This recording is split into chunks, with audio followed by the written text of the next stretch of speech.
આજે ચૈત્ર સુદ એકાદશી છે, મંગળવાર છે, તારીખ 8/4/2025 વર્ષ છે. વચનામૃત સારંગપુરનું બીજું ચાલે છે. કાલે આપણે કામની વાત કરી હતી. કામે કરીને, લોભે કરીને, સ્વાર્થે કરીને જે સ્નેહ થાય છે તે સ્નેહ લાંબો ટકતો નથી. માણસને સ્વાર્થ હોય ત્યાં સુધી પ્રીતિ કરે છે. જગતમાં લખ્યું છે, સ્વાર્થ વિના પ્રીતિ કોઈ કરતું નથી રે, કોઈ કોઈનું નથી રે, કોઈ કોઈનું નથી રે. સ્વાર્થ વિના પ્રીતિ કોઈ કરતું, કોઈ કોઈનું નથી રે, કોઈ કોઈનું નથી. સ્વાર્થ વિના કોઈ પ્રીતિ કરતું નથી. બાપ પણ દીકરા સાથે સ્વાર્થ વિના પ્રીતિ કરતો નથી. છોકરો વિદેશમાં ગયો હોય અને 10 વર્ષ તે રખડી ખાધું અને એકે રૂપિયો મૂક્યો નહીં, તો એવા છોકરા ઉપર બાપ ક્યારે સ્નેહ કરતો નથી. પણ એને છોકરો જો લાખો ડોલર અથવા લાખો રૂપિયા મૂકે તો એનો ઉપર સ્નેહ થાય. ભાઈને સંભાળો, ભાઈની સાથે. તમારા ગ્રસ્તાશ્રમી છો, ગ્રસ્તાશ્રમમાં જ્યાં સુધી પુરુષ નોકરી કરતા હોય, લાખ રૂપિયાનો પગાર આવતો હોય ત્યાં સુધી ઘરમાં બધા તાગડધી ના કરે. કંઈ કહેજો, કાંઈ જમવામાં ફેરફાર થતો તો કહેજો, અમે સુધારી આપીએ. એ શેના માટે? એ જમવામાં ફેરફાર નહીં, એ પગારમાં ફેરફાર થાય છે એટલા માટે કહે છે. પણ એ જ જો નિવૃત્ત થઈ જાય અને પેન્શન બંધ થઈ જાય તો કોઈ પૂછે નહીં. એક સંતે એક દાદાને પૂછ્યું કે દાદા, કામ કરવા જાઓ છો? તો કે હવે કામ થાય નહીં સામે, 70-75 વર્ષ થયા, હવે કામ ન થાય.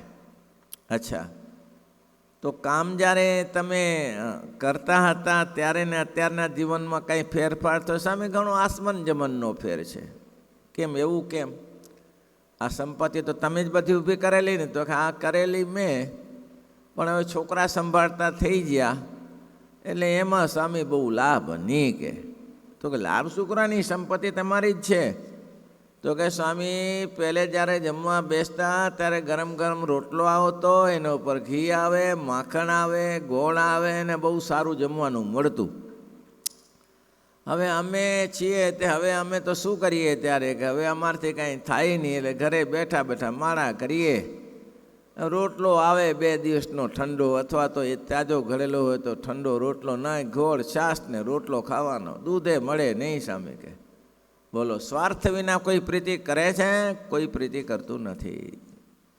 સ્વાર્થ હશે ત્યારે તાગડધી ના કરશે, હાજી હાજી કરશે. કારણ કે રૂપિયા લાખ કમાઈને લાવે છે ત્યાં સુધી કોઈ પૂછવાય તૈયાર નથી. જીવનમાં શીખી રાખજો, જીવ પ્રાણી માત્રને સ્વાર્થ છે, પણ સ્વાર્થમાં તમે તમારો સ્વાર્થ સાધી લ્યો. જ્યાં સુધી સ્વસ્થ ઇદમ કલેવર ગુરુમ જાવપ તજુરે જરા, જ્યાં સુધી તમારી ઉંમર સારી છે, સ્વસ્થ શરીર છે, ત્યાં સુધી તમે તમારું જે કંઈ દાન પુણ્ય કરવું હોય કરી લેજો. તમારું જીવન તમારે સાર્થક કરી લેવાનું. પછી તમે છોકરાને કહેશો કે બેટા મારે 5 લાખ રૂપિયાનું દાન કર્યું છે. છોકરો કે ઝપને બેસો નહીં છે, દાન કરવું છે. એવું હું પડ્યું છે તે દાન કરવું છે તમારે? કોઈ દાન કરવા નહીં દે ભાઈ.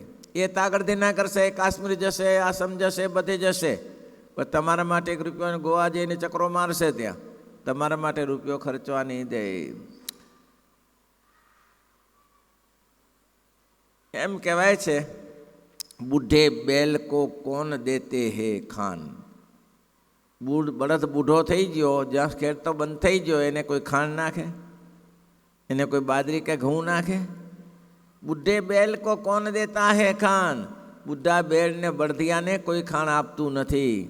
તેમ જ્યાં સુધી તમારો સ્વાર્થ હશે ત્યાં સુધી આ જગતમાં તમારી લોકો વાહવાહ કરશે.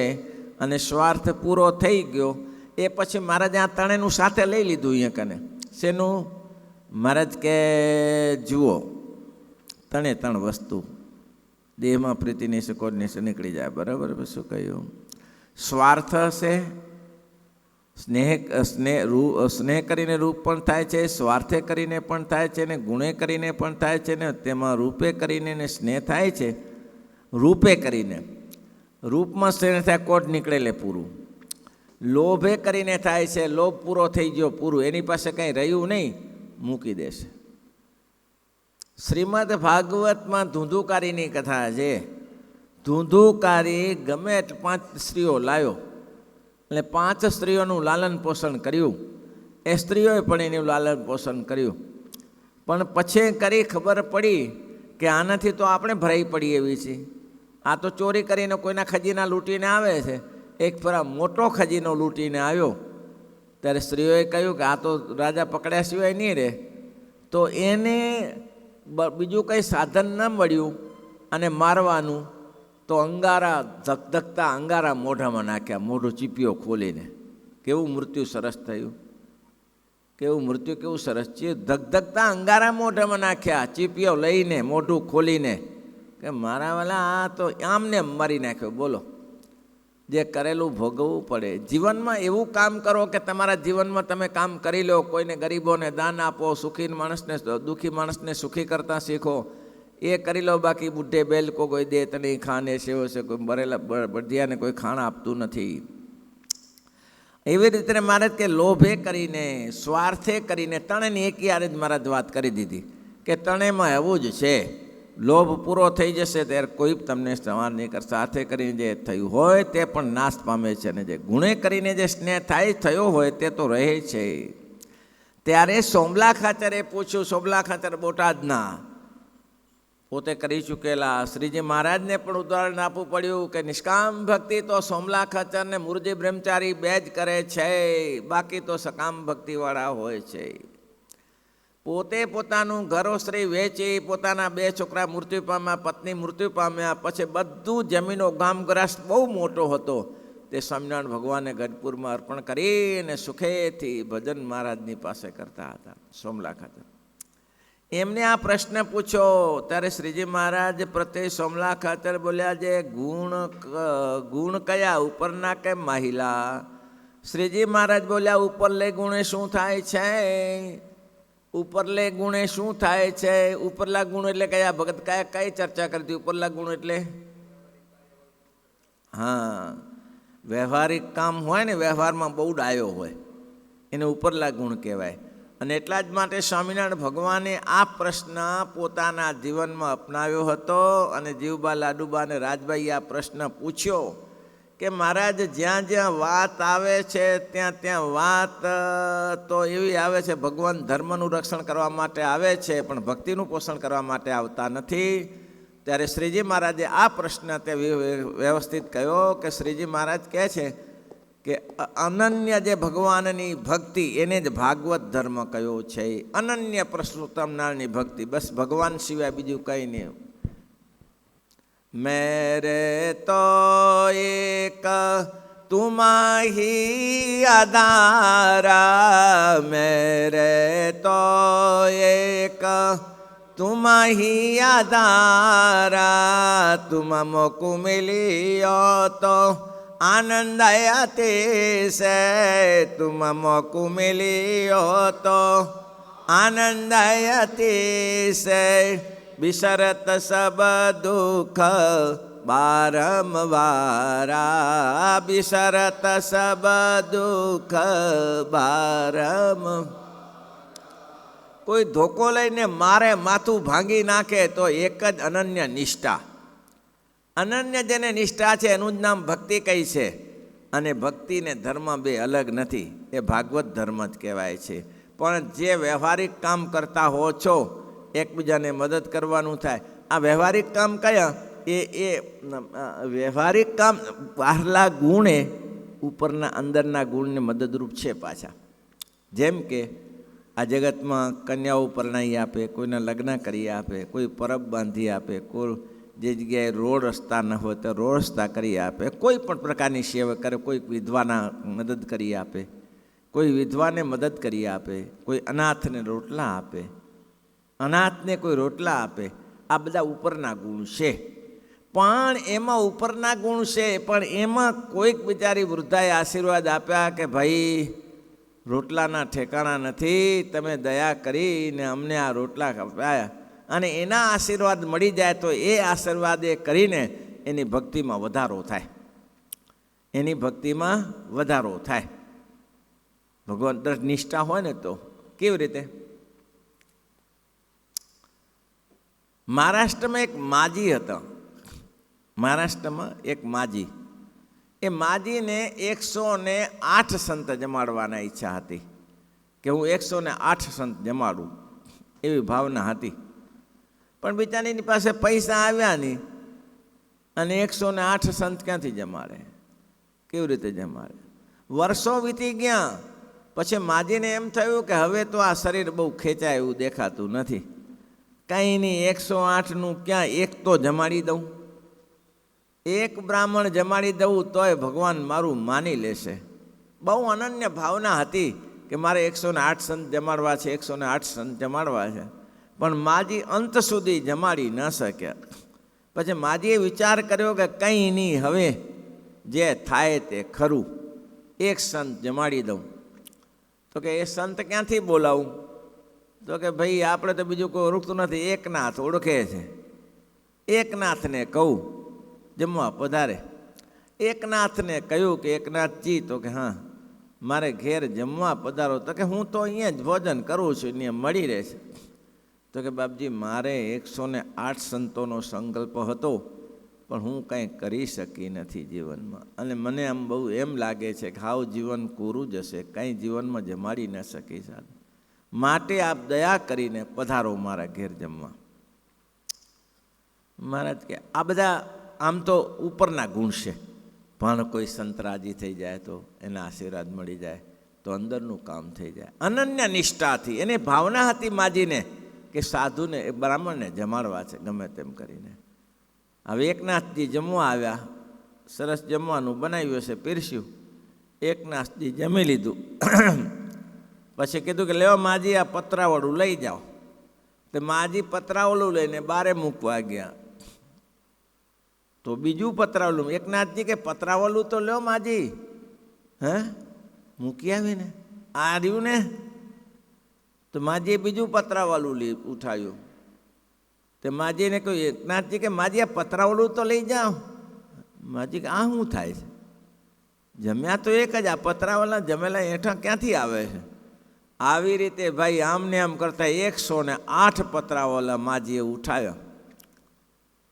માજી કે આ શું થયું? તો કે તમારે 108 જમાડવા હતા ને? તો કે હા આ થઈ ગયા, 108 થઈ ગયા ને. આ હા હા હા હા, મારી ભાવના બાપ તમે પૂરી કરી. વૃદ્ધાની પાસે પૈસા નહોતા, વૃદ્ધાની પાસે આજીવિકા નથી, પણ એક સાધુ જમાડે. એક જમે બોલ્યો ત્યારે શંખ, અસંખ્યનું કામ શું. દુર્વાસા રાજસુ યજ્ઞ થયો, અને રાજસુ યજ્ઞમાં ભગવાને યુધિષ્ઠિરને કહ્યું, યુધિષ્ઠિરે પૂછ્યું કે મહારાજ આ રાજસુ યજ્ઞ પૂરો થયો કેમ કહેવાય? તો કે રાજસુ યજ્ઞ પૂરો થશે એટલે શંખ બોલશે. હવે આખા દુનિયાને જમાડી કોઈ શંખ બોલ્યો નહીં.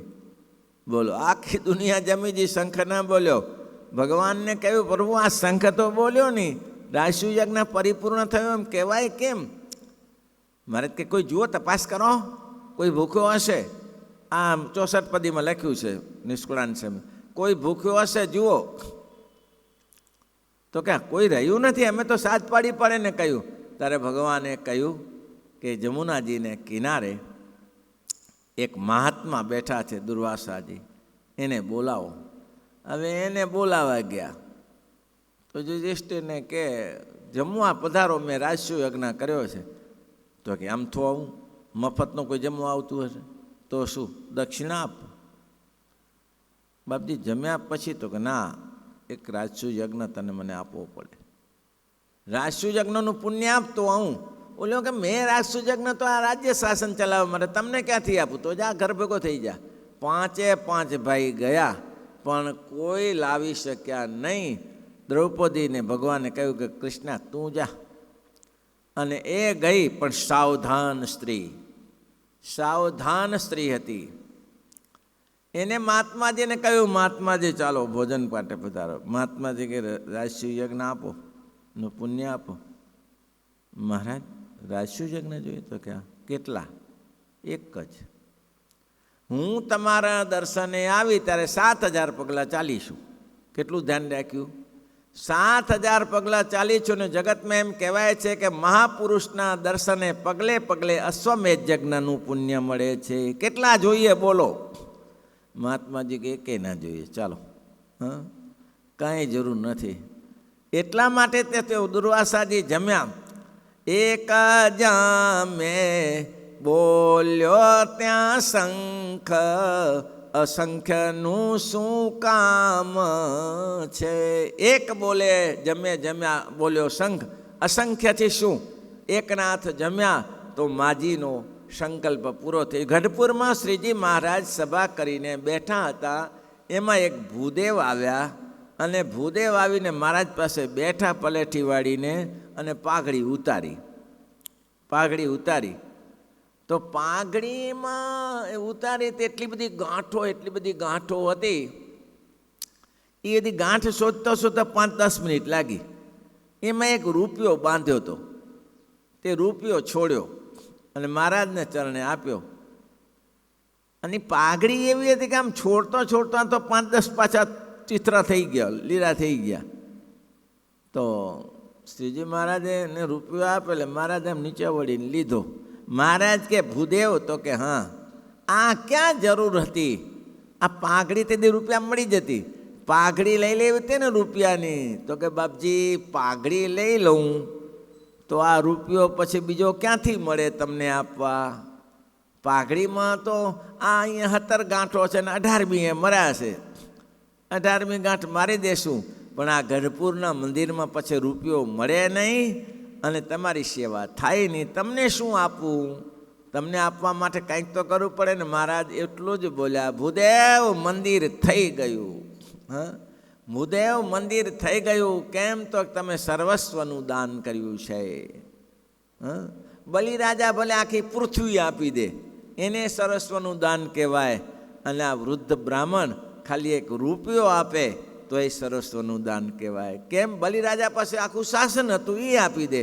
અને આની પાસે એક રૂપિયો હતો, એ આપી દે. તો એનું શાસન પૂરું થયું કહેવાય. ભક્તજનો, એટલે શ્રીજી મહારાજ અહીંયા કહે છે કે ઉપલે ગુણે કરીને કાંઈ ન થાય. તો કે અંદરના ગુણ કયા? ધર્મ, જ્ઞાન, વૈરાગ્ય અને ભક્તિ સંબંધી ચર્ચાઓ, તેને ધર્મના અંદરના ગુણ કહેવાય. હા, ધર્મનું પાલન કરવું એ ગુણો. આમાં વાત શું છે?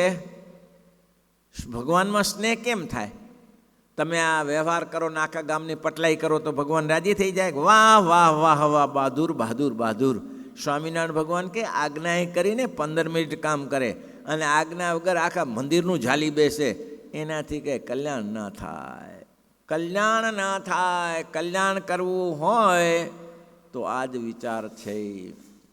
એટલે મહારાજ કે અંદરના ગુણે કરીને કામ થાય, બાકી ઉપરના ગુણે કરીને કોઈ કામ થાય નહીં. ભગવાનને રાજી કરવા હોય તો ઉપરના ગુણ સાથે મદદ થશે, મદદ મળશે. પણ ભગવાનની ભક્તિ કરો, ધર્મનું પાલન કરો, માળા કરો, માળા કરો એ ભક્તિ કહેવાય. એ ધર્મની મર્યાદા કરો, નિયમ ધર્મને પાલન કરો, મન ફાવે એમ વર્તો નહીં, એ ધર્મ કહેવાય. ધર્મ, જ્ઞાન એટલે શું? આત્મા પરમાત્માનું જ્ઞાન કે આ દેહ નાશવંત છે, હમણાં પડી જશે, મારે કરી લેવાનું છે. જેમ દિવસમાં કામનો કોઈ કોન્ટ્રાક્ટ લીધો હોય અને એને કીધું હોય કે આટલું તારે કરશે તો જ તને પગાર મળશે, તો કેવો લાગી પડે છે? તેમ લાગી પડો. બસ એનું નામ જ્ઞાન, આત્મજ્ઞાન.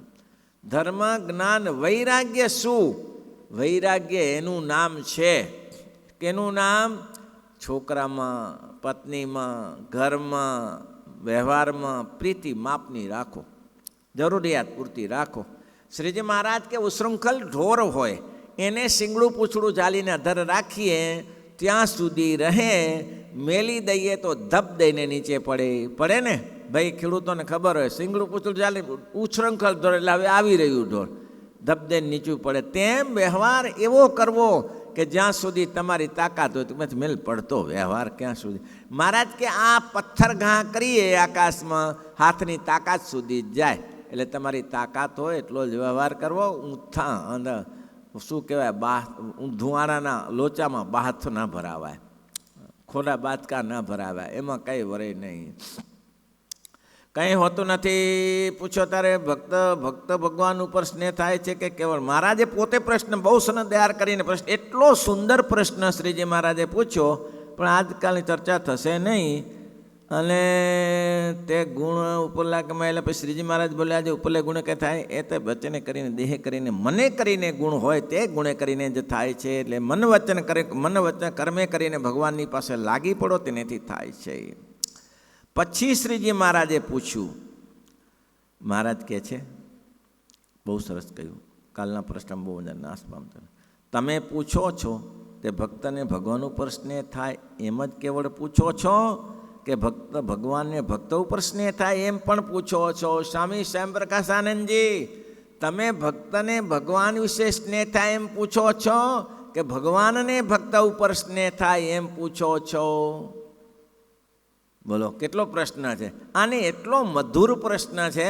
આ પ્રશ્ન જો વ્યવહારમાં કોઈ શીખી લે, બધાએ ઝઘડા બંધ, સાસુ વહુના ઝઘડા નહીં, બાપ દીકરાના ઝઘડા નહીં, ગુરુ શિષ્યના ઝઘડા નહીં. આ એક જ સૂત્ર આ વડતાલના 6 વચનામૃતમાં અને અહીંયા સારંગપુરના 2 વચનામૃતમાં આ બહુ જ પ્રશ્ન મહત્ત્વનો છે. એટલો મહત્ત્વનો મારી દૃષ્ટિએ કે બહુ ગુણિયલ પ્રશ્ન છે. મહારાજ કે તમે પૂછો છો તે ભગવાનને ભક્તને ભગવાનમાં સ્નેહ થાય એમ પૂછો છો કે ભગવાનને ભક્ત ઉપર સ્નેહ થાય એમ પૂછો છો? તો કે અમે સ્વયંપ્રકાશ સંસ્થામાં બંને રીતે પૂછીએ. ત્યારે શ્રીજી મહારાજે વિસ્તારીને ત્યારે શ્રીજી મહારાજે તેની વિસ્તારે કરીને વાર્તા કરવા માંડી છે. વચને કરીને તો કોઈ જીવ પ્રાણી માત્રને દુખવવા નહીં. એક વાત, પરમેશ્વર સાથે અથવા તો મોટા સંતો સાથે, સાંભળજો, વચને કરીને તો કોઈને દુખવા નહીં. જદા જદા મુંચતી વાક્ય બાણ તદા તદા જાતિ કુલ પ્રમાણ. વચને કરીને તો કોઈ જીવ પ્રાણી માત્ર દુખવો નહીં. અને પરમેશ્વર સાથે અથવા મોટા સંત સાથે પ્રશ્ન ઉત્તર કરતા હોઈએ અને તેમાં પરસ્પર વાદવિવાદ થતો હોય અને તેમાં પોતે જીતીએ એમ જણાય તો પણ જે મોટાથી નાનો હોય તેને મોટાની સમીપે નમી દેવું. શું ભાઈ સમજાય છે? નહીં? આમાં સુખ છે. સુખ એમાં તમને ખબર જ છે તમે સાચા જ છો, તો પછી તમારે કહેવામાં શું? ગુરુ હોય તો શું નથી કહેતા? મેં કહી દીધું. કહી દેવામાં શું લાભ છે? કહી દેવામાં કંઈ લાભ નથી, બુદ્ધિ ભ્રષ્ટ કરવાની છે. ગુરુ હોય તો શું કે બાપ હોય તો શું? કહી દેવાનું. કહી દેવામાં લાભ નથી, આજ્ઞામાં લાભ છે ભાઈ. તો મોટા પુરુષને અથવા ભગવાન પરમેશ્વર અથવા મોટા પુરુષની સાથે વાત કરતા હો અને વાતમાં તમે જીતી જાઓ એમ, 1 વારની 17 વાર જીતો એમ હો, તેમ છતાંય હાથ જોડીને કહેવાનું, જી બાપજી આપ જ કહેતા હશો એમ હશે.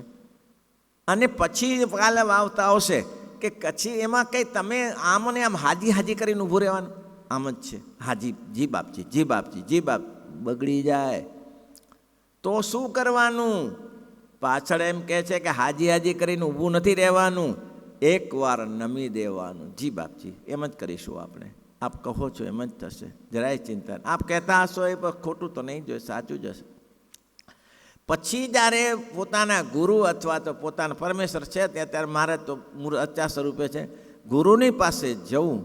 સ્વામી તમે જે વાત કહીએ તો એમ જ હશે, પણ મને આ વાત જરા સમજાણી નથી, એટલે આપ દયા કરીને, અથવા તો ગુરુની પાસે એકલા જવાની સામર્થ્ય ન હોય તો 2 સંતોને સાથે લેવા અને એને કોઈ મોટાને કહેવું કે સ્વામીજીને આ વાત મેં કરી હતી પણ જરા મને બેસતી નથી, તો કહો, ત્યાં એનો ખુલાસો થઈ જશે. ગુરુ મૂર્ખ નહીં હોય. ગુરુ ઘંટીના આટા ચાટીને આવ્યો છે, ઘણા કૂવાના પાણી પીને આવ્યો છે. ગુરુ એવો મૂર્ખ નહીં હોય, જડ નહીં હોય કે પકડ્યું એ પકડ્યું, પકડ્યું એ પકડ્યું, છોડે એનો બાપ મરે. જગતમાં એમ કહેવાય કે દમડી તૂટે, ચમડી તૂટે પણ દમડી ના છૂટે. આવો ગુરુ મૂર્ખ ના હોય.